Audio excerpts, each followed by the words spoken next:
As a libertarian, I hate the government.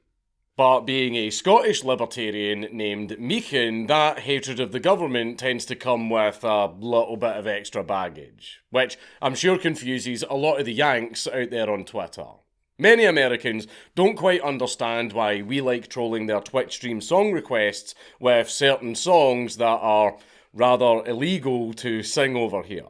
So I thought that I would explain this little cultural powder keg, pun intended, with something of a case study. And what better day to do so than today?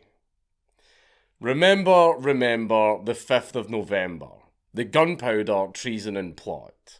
I know of no reason why the gunpowder treason should ever be forgot. Guy Fawkes.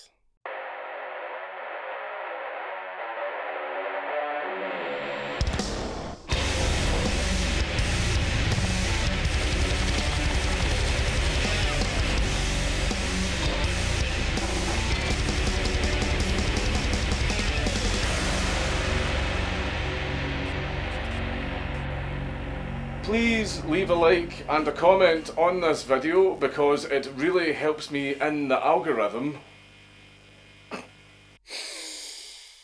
The smell of victory. The smell of freedom. The smell of crisp mint. The smell of black licorice. The smell of air. The smell of fume. Behold the award-winning flavoured air device that helps fill the void left by my bad habits, with none of that bad stuff like nicotine, vapour or batteries, just God's own air and a nice flavour core. Yummy. There is nothing better than fume to help you destroy those bad habits, and it was instrumental in me being able to get over my biggest fixation and take a good run up to that door, headbutt it into splinters, melt the handle into a cannonball and fire it across the channel as part of a massive broadside. Huzzah, God I love fume. But while the door that I wasted so much time and all but my last brain cell running into is gone, cravings can still come knocking. And when the urge to head to B&Q for a banquet of doorknobs gets too strong, I have this nice and supple topper slobber to gnaw on. And since fume is sturdy, weighted and built to fidget, I can twist this doohickey as much as I want to simulate opening and closing a doorknob. I couldn't possibly think of a more natural thing to put in my mouth. I just can't get enough of twisting and sucking on my delicious fume. And if you want one of your own to celebrate the holiday season, go to tryfume.com/Dankula and use code Dankula or scan my QR code on the screen to get a free fume topper when you order your journey pack. Our story starts with literally me. Big Henry. He loved his crown, loved his green sleeves, loved his son, hated his wives. Hell-bent on producing an heir, Henry VIII was dissatisfied with his wife, Catherine of Aragon, for failing to produce any sons that lived longer than a month, and leaving him stuck with just an absolute psycho of a daughter. Therefore, he decided that he needed a replacement. But the Pope refused to annul his marriage. So Henry said, fuck it, got divine rights of kings pilled, broke away from the Catholic Church, closed and liquidated the monasteries, appointed himself as the head of the Church of England, and kicked that bitch to the curb 4 times. After Big Henry died, after eating himself to death in 1537, the Reformation was continued by his 10-year-old son, King Edward VI. But when he got sick and died at the age of 15, he passed on the crown to his Protestant cousin, Lady Jane Grey, which was such a genius move that it kept the crown out of Catholic hands for all of 9 days.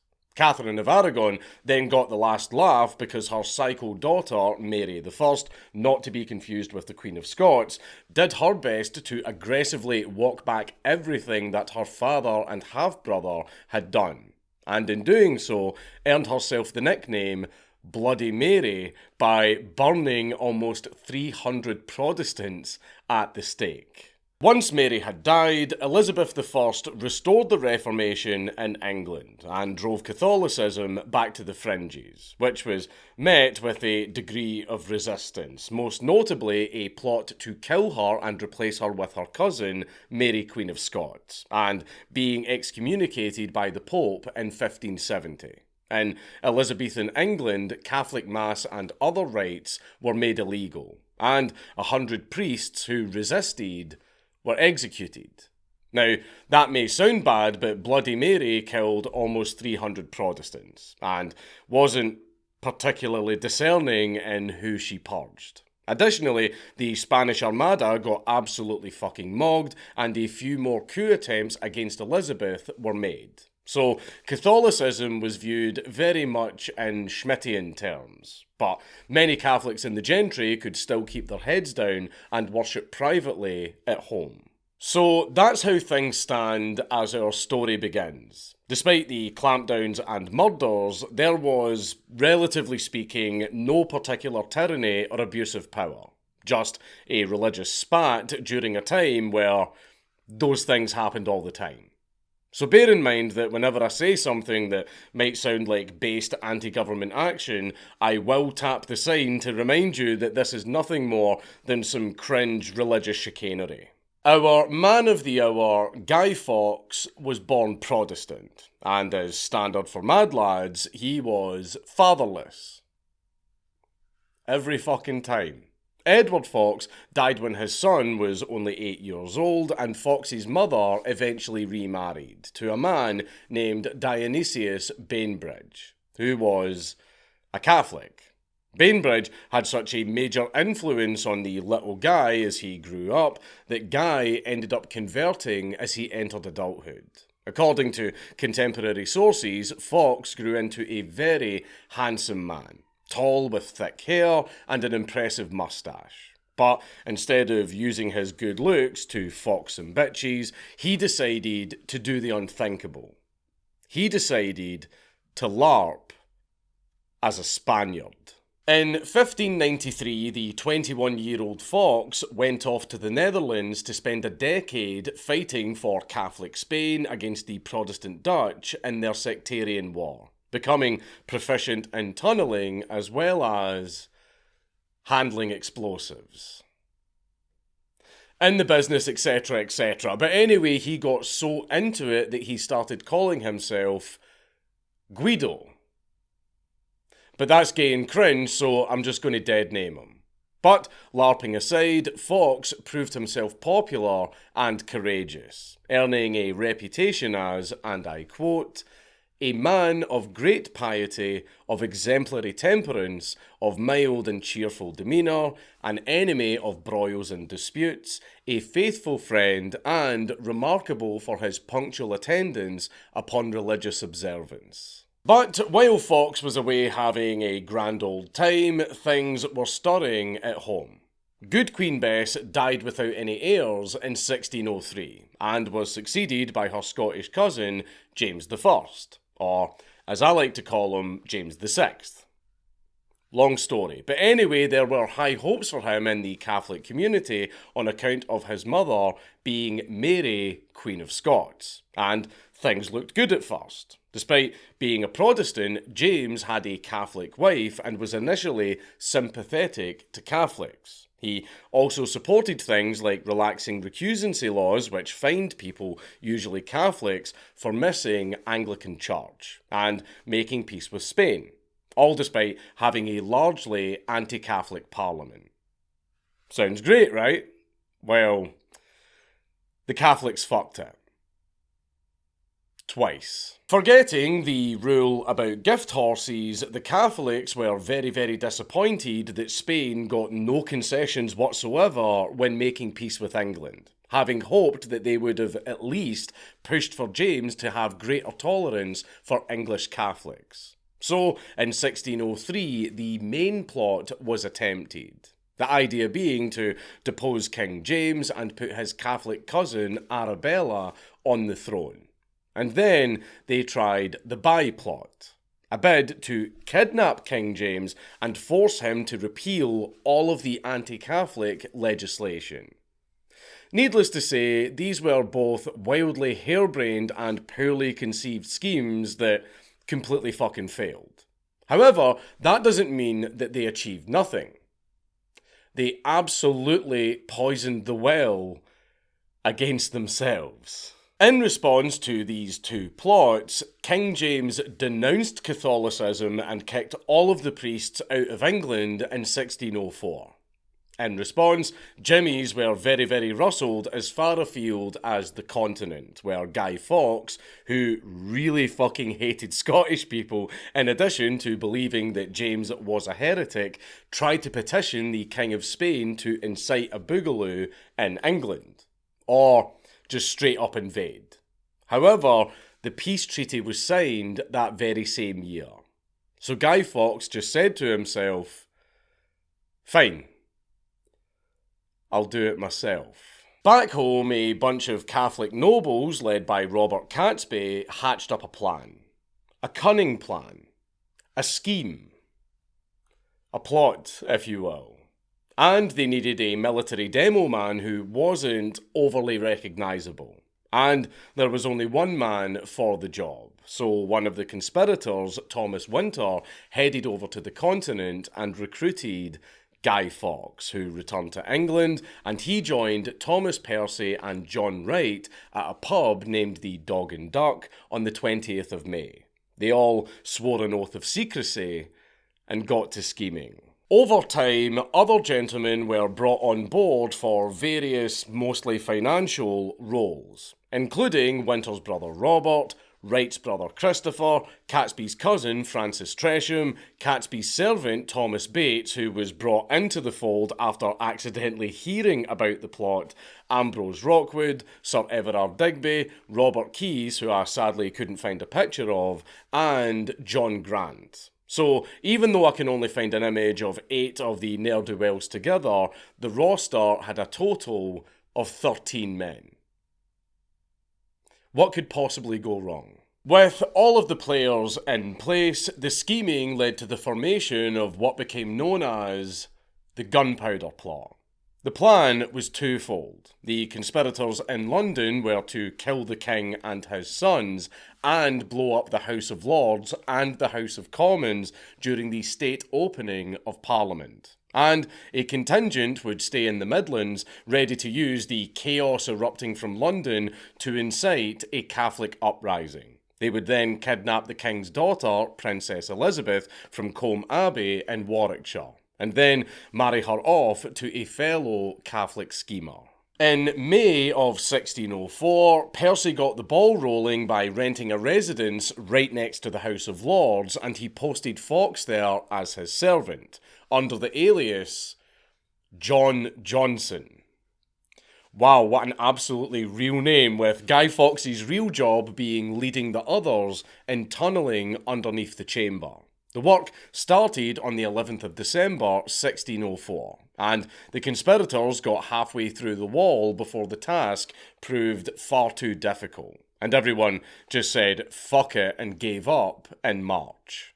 Fortunately, Plan B was easily arranged because that very same month, Percy rented a cellar that stretched right under the House of Lords, where Fawkes again posed as a caretaker under the John Johnson pseudonym. And in this cellar were placed the iconic 36 barrels, containing about 1.5 tons of gunpowder, which Fawkes hid under a pile of firewood. And being the company's demo man, Fawkes himself was to do the honours of lighting the fuse. After which, he would sail straight to Flanders to spread the revolutionary word and get the party started across Europe. However, the wheels of procedure turned slowly, so even though the conspirators were all ready to go by May, the state opening of Parliament kept getting delayed. Long enough for problems to start emerging. On the 26th of October, Lord Montego, a Catholic and brother-in-law of conspirator Francis Tresham, received an anonymous note, which read, "My lord, Out of the love I bear to some of your friends, I have a care of your preservation. Therefore, I would advise you, as you tender your life, to devise some excuse to shift your attendance at this Parliament. For God and man have concurred to punish the wickedness of this time. And think not slightly of this advertisement, but retire yourself into your country, where you may expect the event in safety. For though there be no appearance of any stir yet, I say they shall receive a terrible blow this Parliament, and yet they shall not see who hurts them. This council is not to be condemned because it may do you good and can do you no harm. For the danger is past as soon as you have burnt the letter. And I hope God will give you the grace to make good use of it, to whose holy protection I commend you. In other words, you're all right, don't come down to Parliament tomorrow. The problem that this note posed was rather obvious, and you wouldn't be surprised to know that Catesby specifically rejected all requests for such notes to be sent. He didn't want anyone being warned, even friends and family, about what was going to happen. No matter how many Catholics, personal friends, family members and veterans of previous conspiracies were all expected to die in the blast. This may sound to you like a terrible betrayal of friends and kin, but Montego had thrown his lot in with King James, so fuck him, I guess. Besides, Catesby was making the mother of all omelettes here. Couldn't fret over every egg. While it is impossible to know for certain who actually sent the note, Catesby suspected Tresham, since Lord Montego was Tresham's brother-in-law, so who the fuck else would have done it? So Catesby threatened to kill Tresham, but Tresham managed to convince his leader of his innocence, though he was never quite able to convince historians.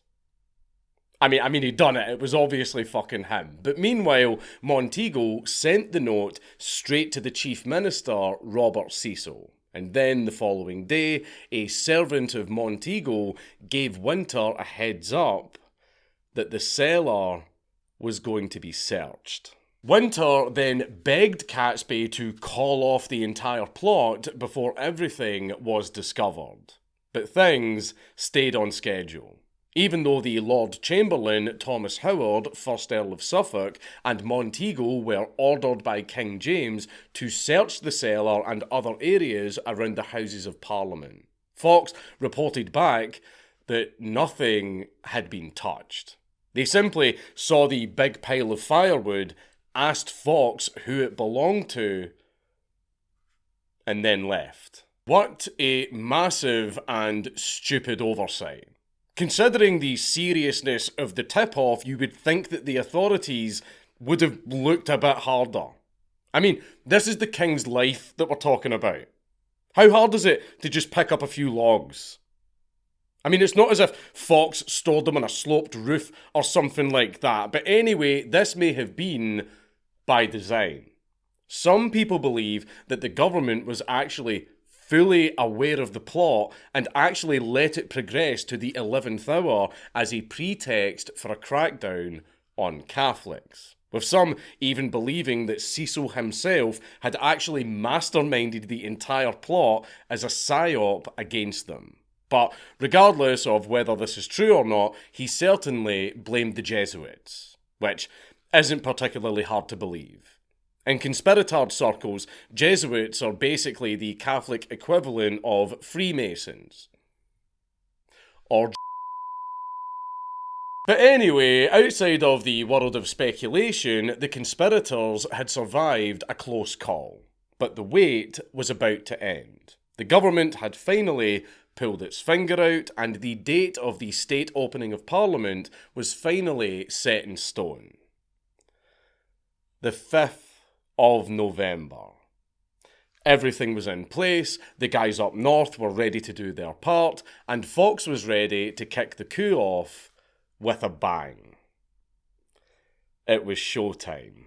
But they were all of them deceived.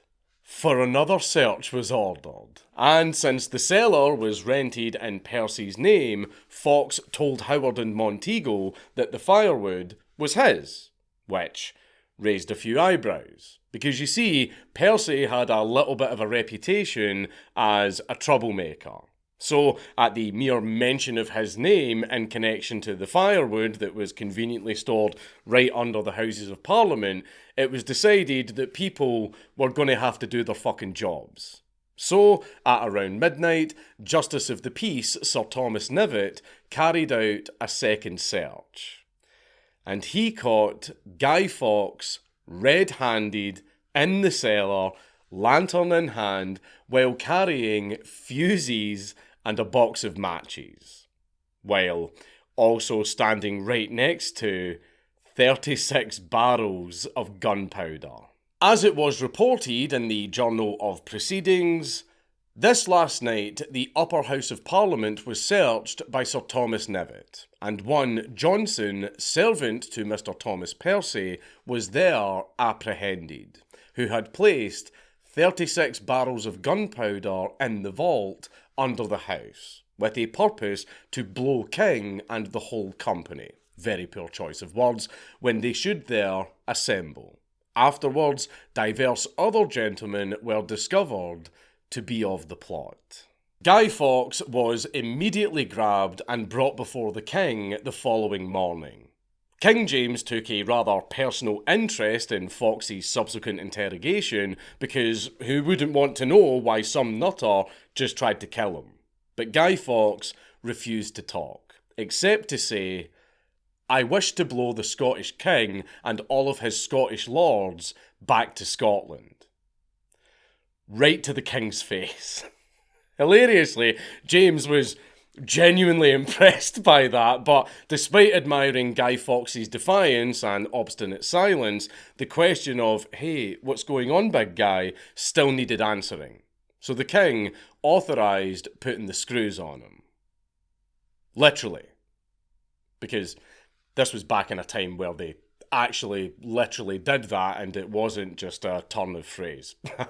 Turn. But anyway, the interrogators were ordered thusly.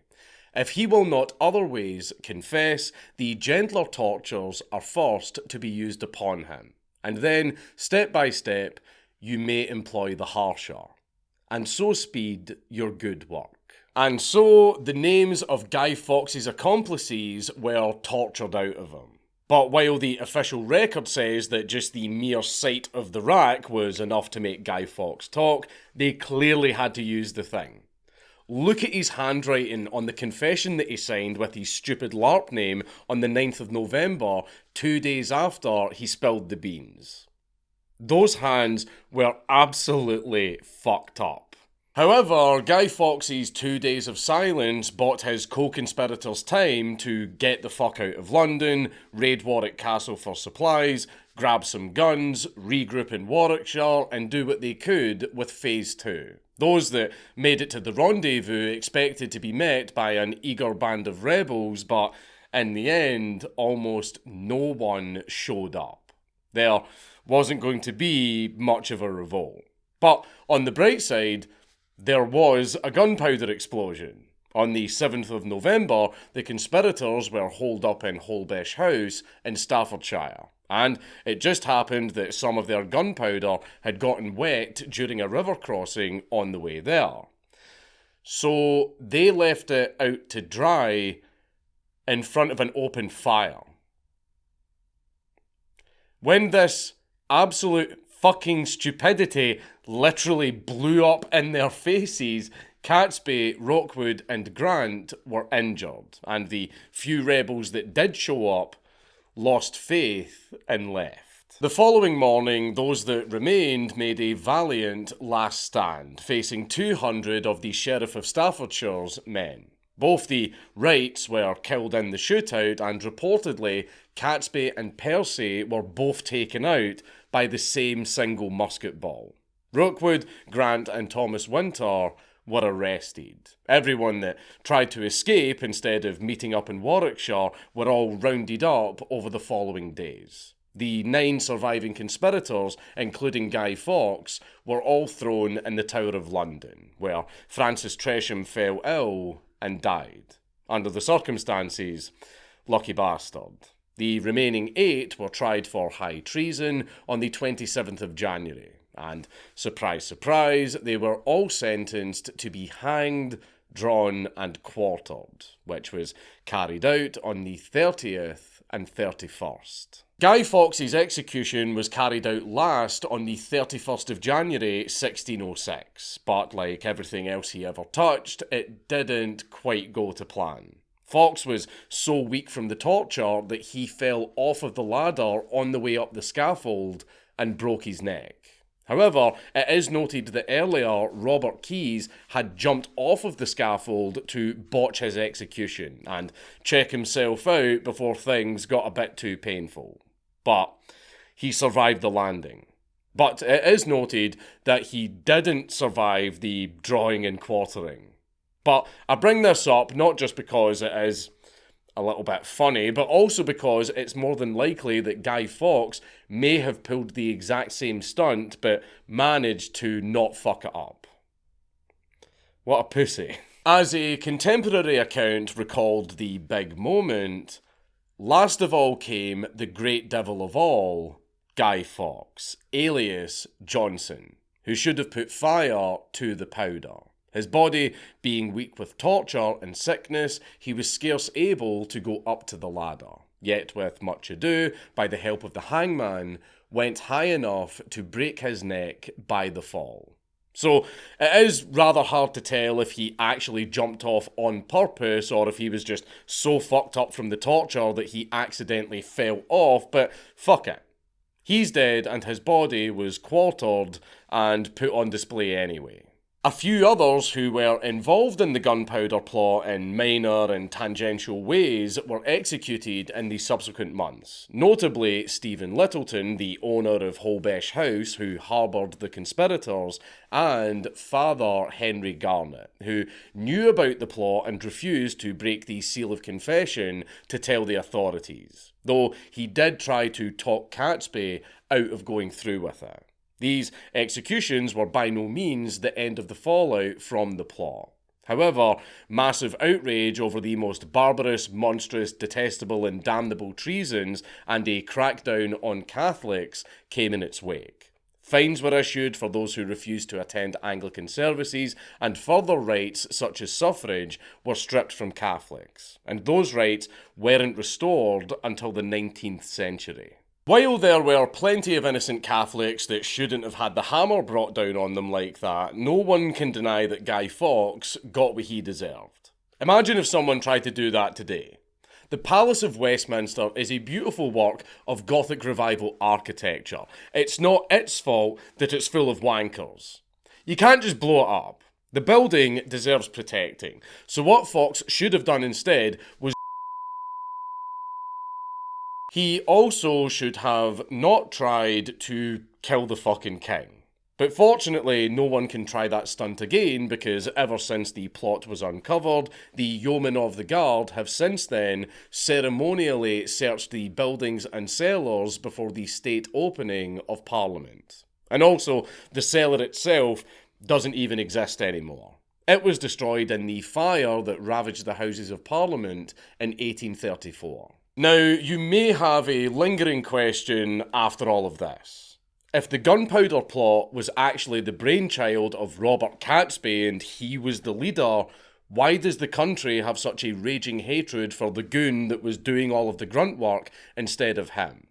Well, that's because Guy Fawkes got the brunt of the blame and the public shame at the trial as the guy who was caught red-handed, because all of the real masterminds were dead and couldn't be paraded in front of the public and take all of the blame that they deserved. And despite having been killed by one, Catesby really dodged a bullet here, because in his stead, Guy Fawkes still holds all of the infamy to this day, earning him a reputation as one of the most diabolical traitors and villains in British history, up there with King John, Jack the Ripper, and Winston Churchill.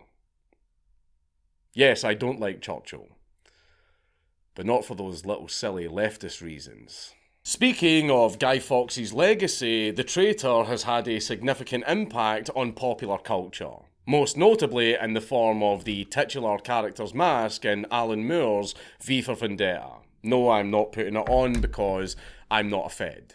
Which became symbolic of a fight against oppression and tyranny. Of course, consumerism quickly did what it does best, and their mass appeal to protest movements made them orders of magnitude more cringe than even Alan I Hate My Own Work Moore could make them.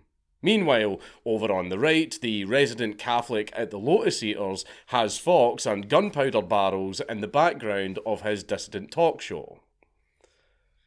What did he mean by this? Political co-opting aside, the main event that really immortalised Guy Fawkes was the Thanksgiving Act, which was passed in the same month as the executions. This began an annual celebration involving sermons and prayers held on the 5th of November, which obviously evolved over time. The big thing that came from the festivities was the burning of effigies called guys on big bonfires, hence the name Bonfire Night. These effigies were usually of the Pope due to the Catholic nature of the gunpowder plot, but then the French Revolution happened and the Irish and English Catholics fighting on the right side of that made things a little bit awkward, especially since the anti-Catholic laws were being repealed at the time. So, with Catholics and Protestants in England burying the hatchet as the 19th century rolled around, the Celts needed a little bit more time to think about it. Guy Fawkes was subbed in as the day's Emmanuel Goldstein.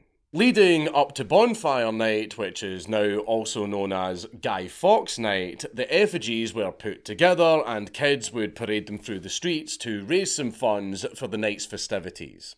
Fireworks manufacturers then jumped on the bandwagon in 1910 and saw their sales skyrocket by 20% year on year.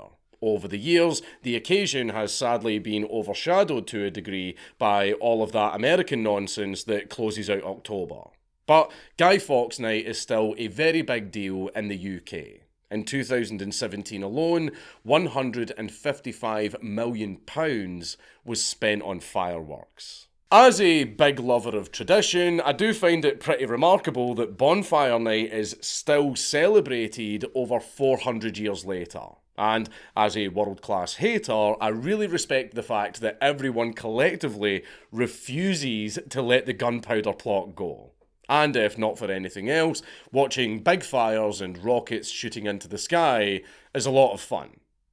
Who doesn't love pretty colours? And now you also know why a lot of Catholics don't really like Bonfire Night very much. By the way, I did just revamp the Patreon. So, in the spirit of the holiday, penny for the guy. It's Count Dankula on YouTube. Everybody just subscribe.